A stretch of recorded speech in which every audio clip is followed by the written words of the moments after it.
아, 여러분 믿음으로 한번 대답해 보십시오. 여러분의 삶 속에 하나님의 놀랍고 거룩한 뜻과 계획이 있다는 사실을 믿으십니까? 여러분 삶 속에 하나님이 구체적으로 역사하고 계시고 지금도 하나님께서 그 일을 이루고 계시다는 사실을 진심으로 믿으십니까? 반대로 여러분 또 하나 대답해 보십시오.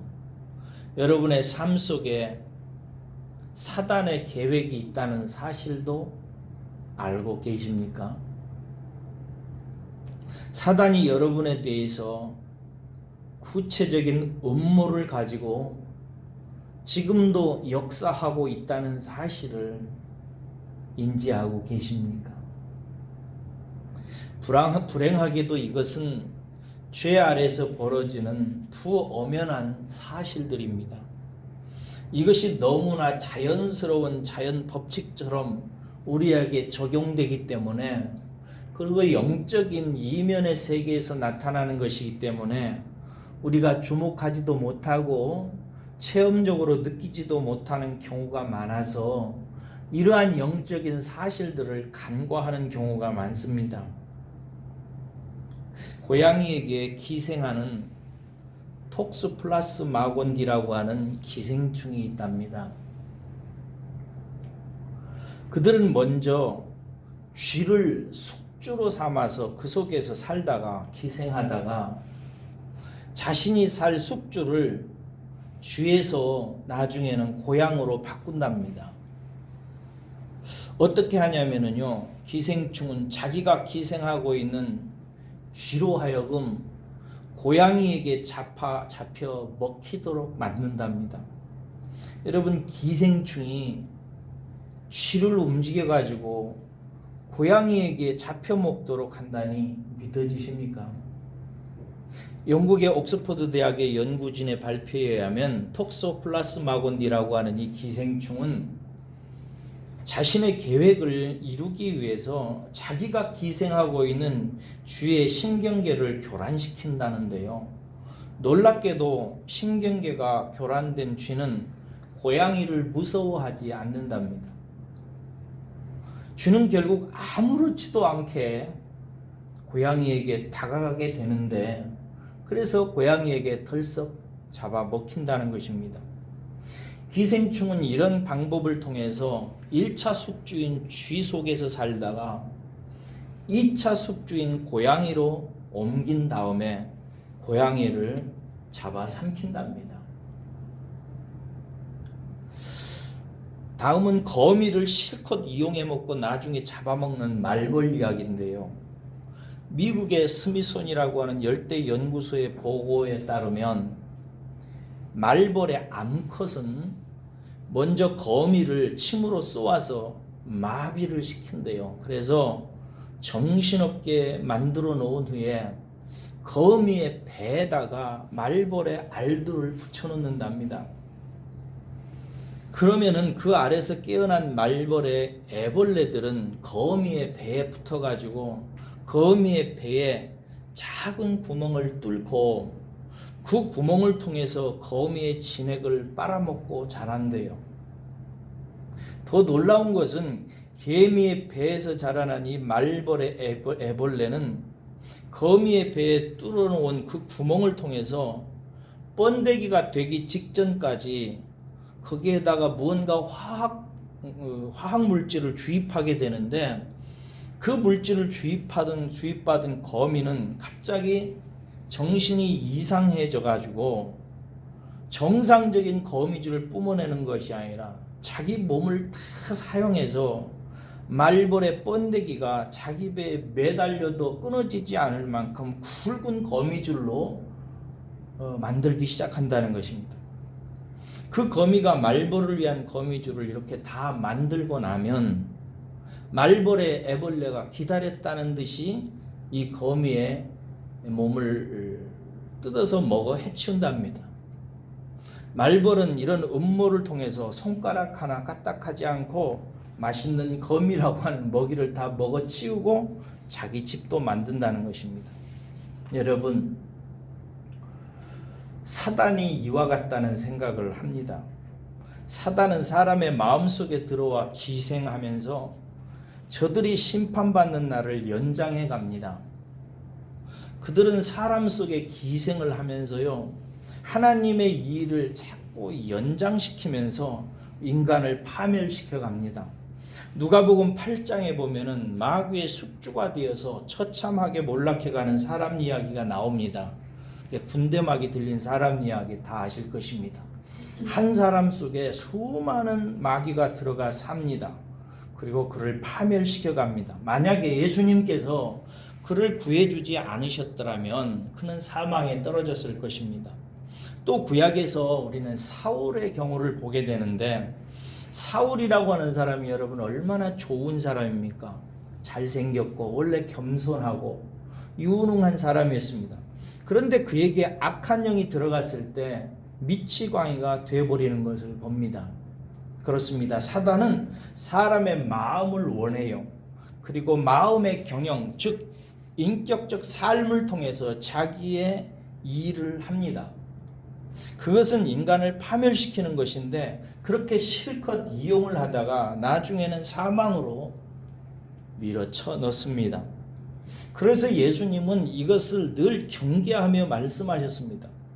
그럼에도 불구하고 예수님의 제자들조차도 그런 일에 관심이 없고, 오늘 본문 말씀이 있는 22장 24절에도 보니까 그런 예수님의 일깨움에도 불구하고 그들은 누가 크게 될까?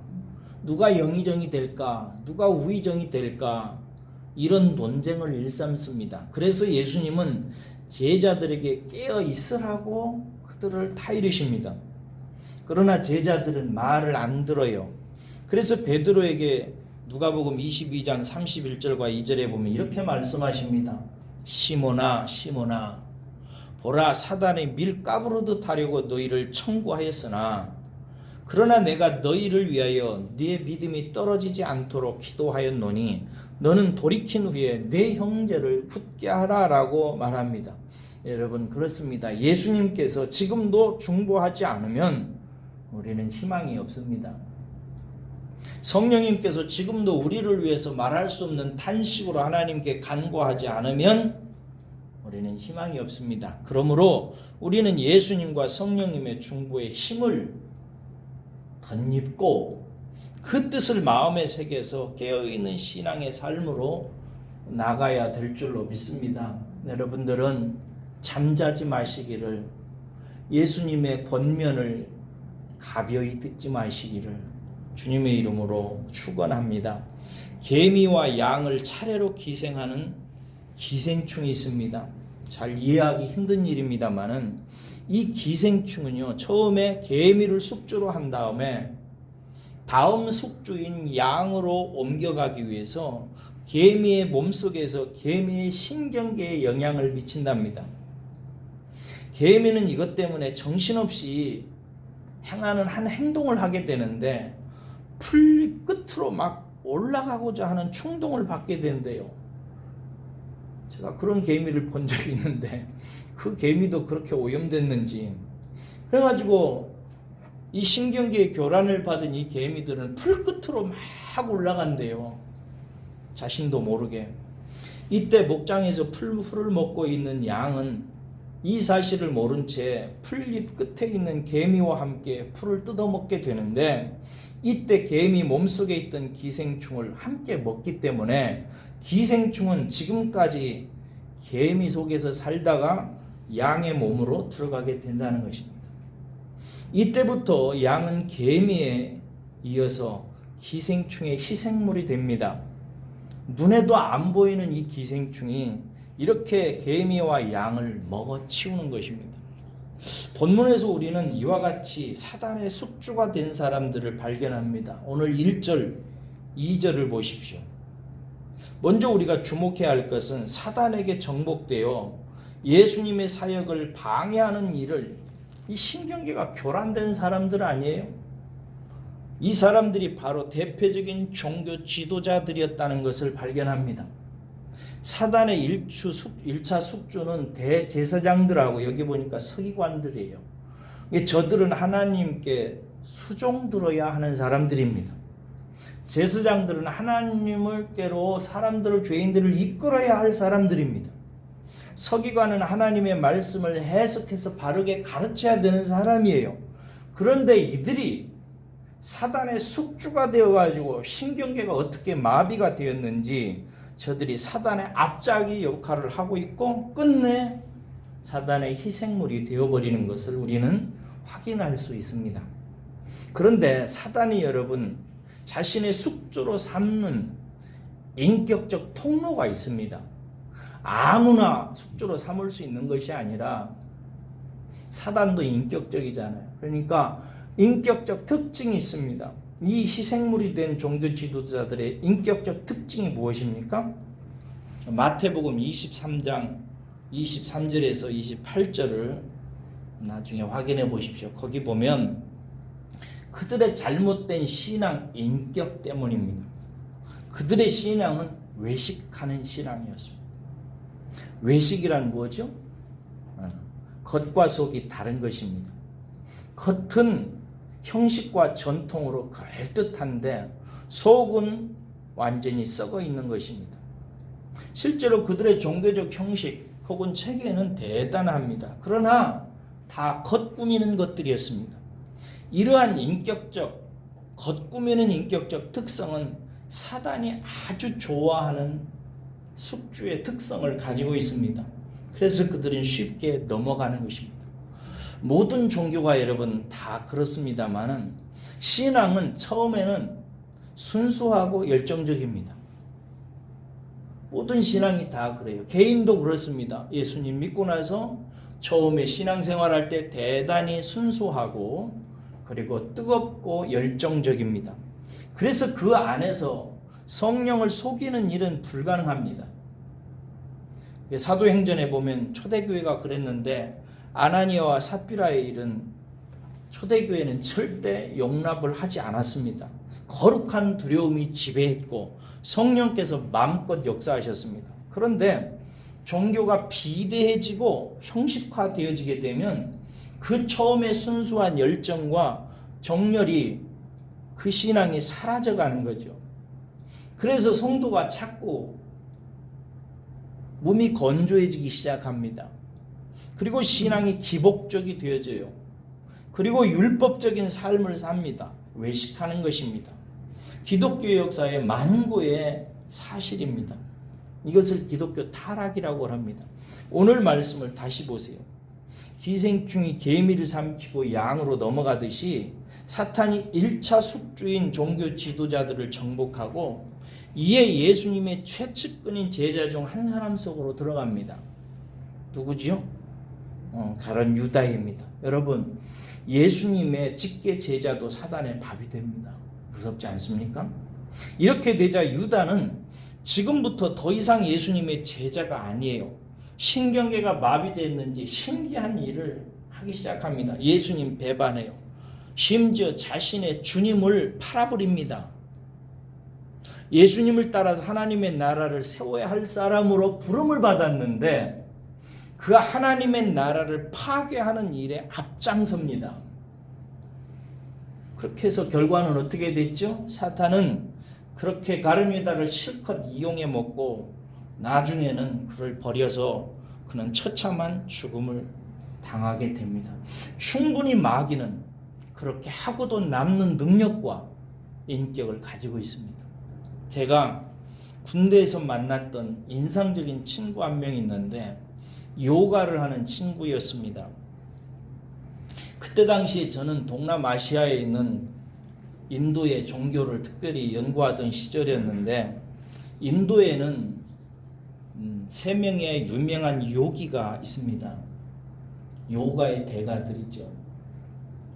우리나라는 요가가 건강 운동하는 이런 것으로 받아들여졌는데 인도에서는 종교지요. 유명한 3 성인이 있습니다. 크리슈나무르티, 마하리시, 라주니시 이런 인물들이 있어요. 근데 군대에서 만났던 이 친구는 라지니 씨를 아주 좋아했습니다. 저는 마하리 씨를 좋아했고, 이 친구는 이제 제대를 하고 나서 인도로 가서 라지니 씨 밑에서 요기가 되려고 생각하는 친구였습니다. 근데 이 사람이 정말 대단한 사람이에요. 밥보다 솔잎을 더 많이 먹는 사람이었습니다. 여러분, 옛날에 도인들이 도 닦을 때 솔잎을 그렇게 먹습니다. 그런 친구였는데 이 친구가 군대와 돈 때문에 고민이 많았습니다. 그는 빨리 인도로 넘어가기를 원했는데 어떤 나쁜 사람이 자기 아버지와 자기의 재산을 가로챘다고 하더라고요. 사기를 먹은 거예요. 근데 이 친구가 이런 얘기를 어느 날 하더라고요, 저한테. 이일병, 그때 제가 일병이었는데, 이일병, 내가 이 일을 두고 지금 고민하고 있어. 무슨 말이에요? 그랬더니 내 영들을 이용해 가지고 그 나쁜 놈을 기차에서 떨어져서 죽도록 만들 수 있어, 나는. 그러더라고요. 나는 이해를 잘 못하겠습니다만은 그럴까? 하고 하더라고요. 그래서 에이, 도를 닦으시려고는 뭐냐, 그렇게 나쁜 도를 행하면 되겠습니까? 인내해야지요 하고 충고를 했던 적이 있습니다. 여러분, 마태복음 27장 3절에서 5절에 보면은요, 유다가 나중에 스스로 뉘우칩니다. 그리고 돈을 대제사장들과 장로들에게 갖다 주며 내가 무고한 일을 했다고 합니다.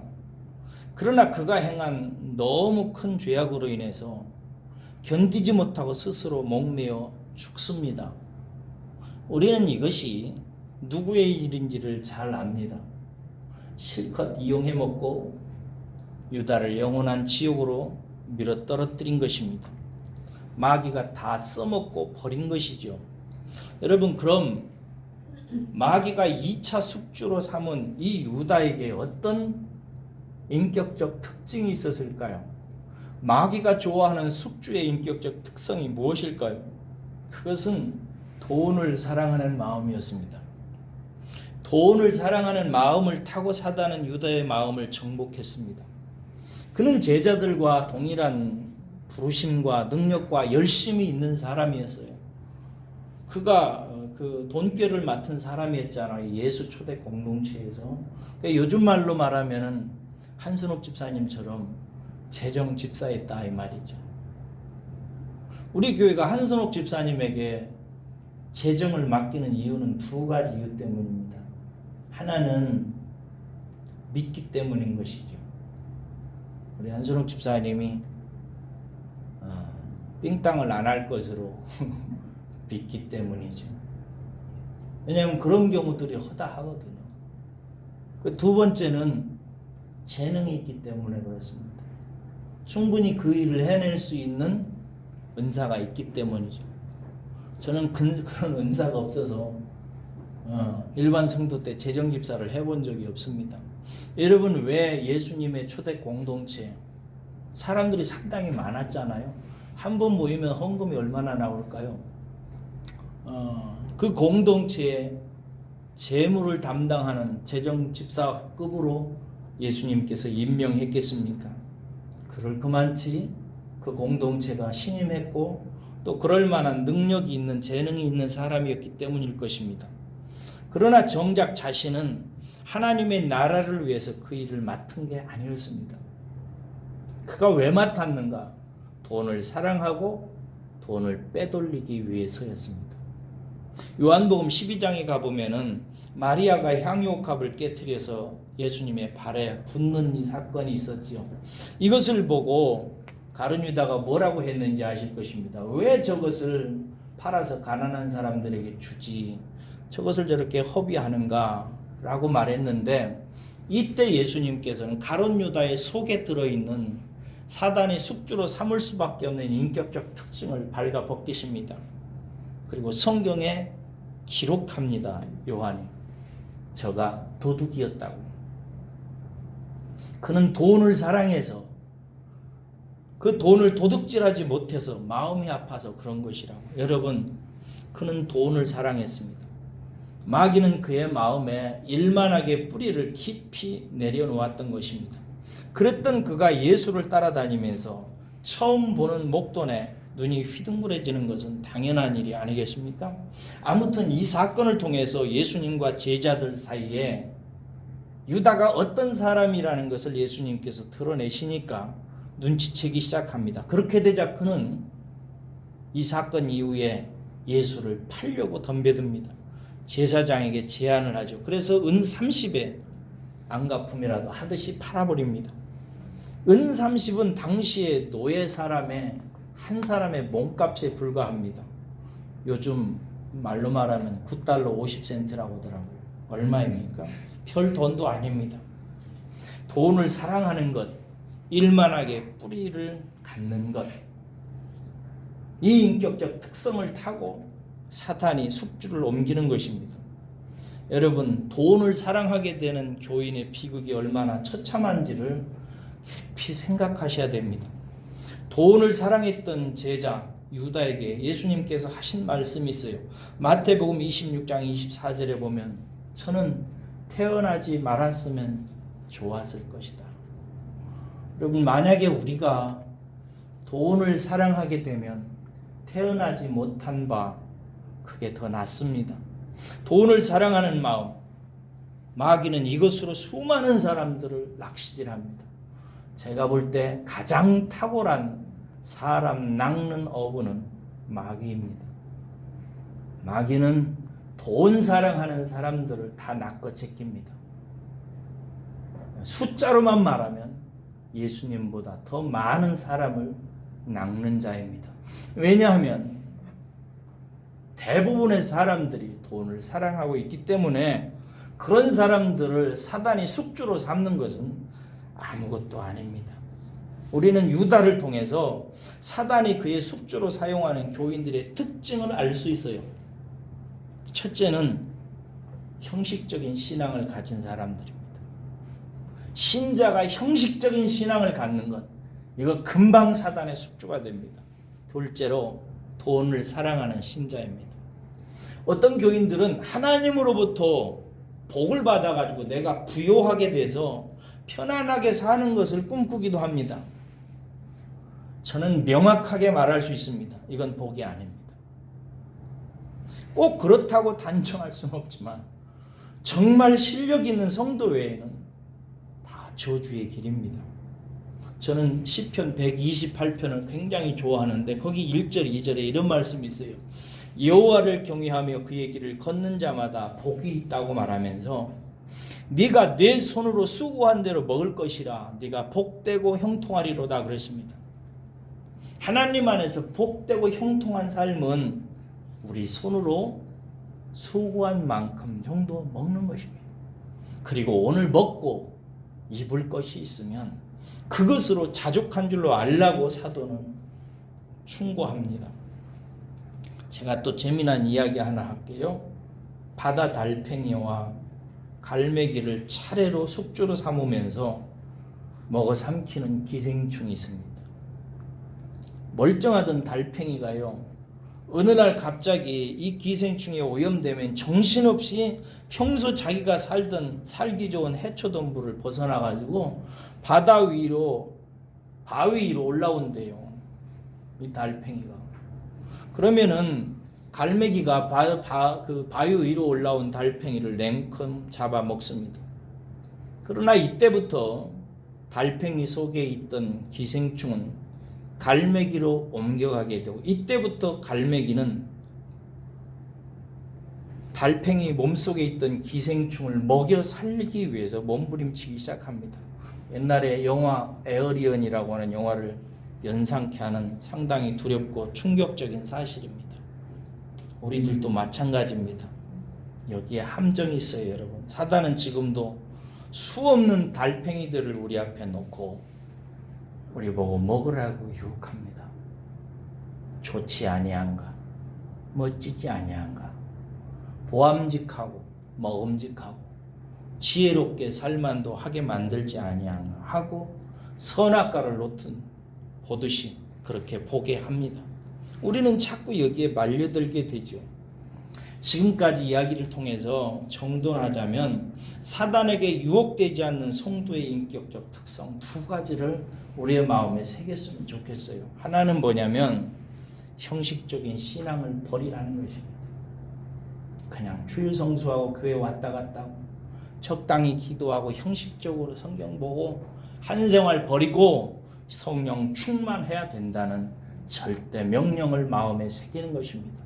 성령 충만하지 않으면 숙주로 노출될 위험성이 큽니다. 두 번째, 돈보다 우상보다 하나님을 사랑해야 된다는 것입니다.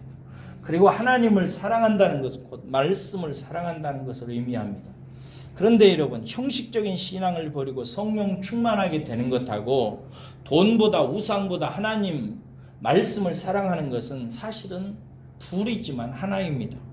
성령 충만한 것과 말씀을 사랑하는 것은 사실은 하나입니다. 둘 다 같은 것입니다. 성령 충만하면 그 사람 반드시 말씀 사랑합니다. 그 사람이 말씀을 사랑하고 묵상하고 말씀을 가까이 하면 그 사람은 반드시 성령 충만하고 그의 영혼은 순결해지고 그의 심장은 뜨거워지기 시작하고 세상의 어떠한 세파와 오염에도 불구하고 살아서 순수하게 살아가는 신자로 살아남습니다. 저는 여러분들이 하나님이 우리를 향한 거룩하고 선한 뜻을 가지고 있듯이 그리고 지금도 하나님께서 성령의 능력으로 그 하나님의 계획을 실행하고 있듯이 마귀 사탄도 우리를 향한 아주 구체적이고 능력 있는 계획을 가지고 살아있는 자도 삼키려고 할 수만 있으면 먹어 삼키려고 우리를 향해서 대적하고 곁에 있다는 사실을 기억하고 부디 성령 충만하여 말씀 보시고 말씀 열심히 가까이 함으로 성령 충만하시기를 주의 이름으로 축복합니다. 기도하겠습니다. 고마우신 우리 아버지 하나님, 오늘 또 하나님께서 우리들을 부르셔서 주의 말씀 앞에 서게 하시고 타일러 주시니 감사합니다. 우리가 믿는 하나님만 역사하는 게 아니라 사단도 우리를 향한 구체적인 계획을 가지고 그 놀라운 능력으로 괴계를 꾸미며 우리를 넘어뜨리려고 우리의 마음의 인격을 그들의 통로로 삼고자 애쓰고 수고함을 기억하게 하여 주시옵소서. 그래서 하나님께서 사람 만드시려고 우리에게 허락하신 성령 충만한 삶, 하나님의 진리의 말씀으로 살아가는 삶을 놓치지 아니하고 사랑하고 흠모하고 그렇게 살아가는 우리들이 되게 하여 주옵소서. 감사합니다. 예수님 이름으로 기도합니다. 아멘.